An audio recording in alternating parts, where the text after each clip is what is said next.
Khadar Xuseen Cabdi xogayaha guud ee xisbiga mucaaradka ee wadani oo maanta warbaahinta kula hadlay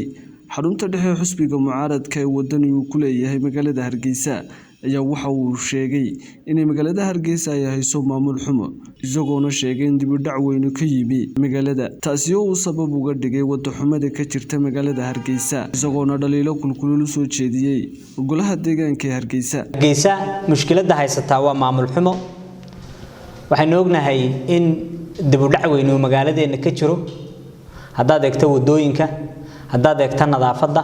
haddaad eegto adeegyada kale ee bulsho ee caadi ahaan dawladaha hoose ay fuliyaan waxa ku soo baxaysa magaalada Hargeysa inay tahay magaalo cadilan oo run ahaantii dhibaataysan waa cadilnaan iyo dhibaato ay iyadu isbaday waa cadilnaan iyo dhibaato cidii loo dhiibay ee loo igmaday ee dadku ay ku aamineen ay baday Hargeysa gaajo boqolkiiba 730 baa lagu tilmaamaa dadka Hargeysa ku nool inay gaajaysan yihiin gaajada waliba khatarta macnaheedu waxa weeyaan marka la leeyahay gaajada khatarta waa dadka ku nool maalintii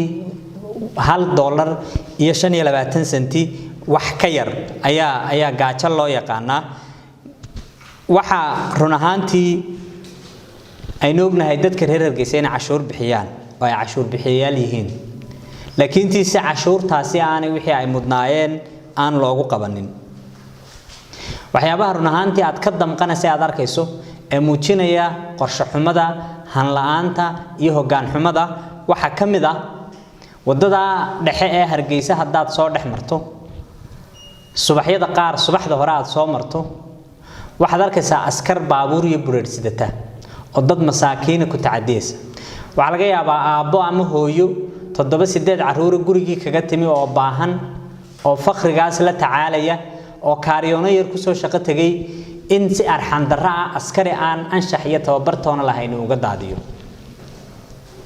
dadkaas iyagoo ooyaya cabanaya oo calaalaya dabadeetana ay arkayso iyagoo wadada yaacaya oo balas leh waa laga tagaayo saacad kadib wadadii haddana sideedii bay ku noqotaa subaxun baa la soo seexdaa la yiraahdaa baritaan wadada banayno tii aan qorshe loo sameeynin dadkaasi meelaha ay ku ganacsan lahaayeen loo sameeynin noloshoodii sidii u dabaran lahaayeen loo sameeynin dadka dhibaataysan ee reer Hargeysa meeyarka mas'uuliyad baa ka saaran madaxweynahana mas'uuliyad baa ka saaran malaha madaxweynuhu markuu baxayana de wadooyinka la xidhaa wadada uu marayana waa la sii xaadaa laakiin marka Hargeysa roob helo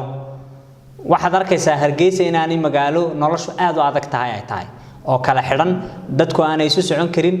ganacsiga dhibaato weyn ku haysa dhaqaalihii magaaladana dhibaato weyn run ahaantii ku haysa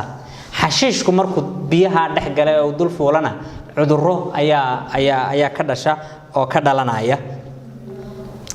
maanta kama rajo qabno in intuu maayarku dib u dhasho Hargeysa hagaajiyo kama rajo qabno in madaxweynuhu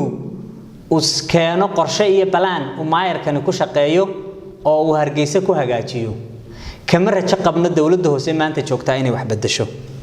laakiin doorasho soo socota mar labaad baa shacbiga reer Hargeysa la siinayaa fursad ay cidii iyaga matali leeyahay magaaladooda ka shaqeyn lahaayeen doortaan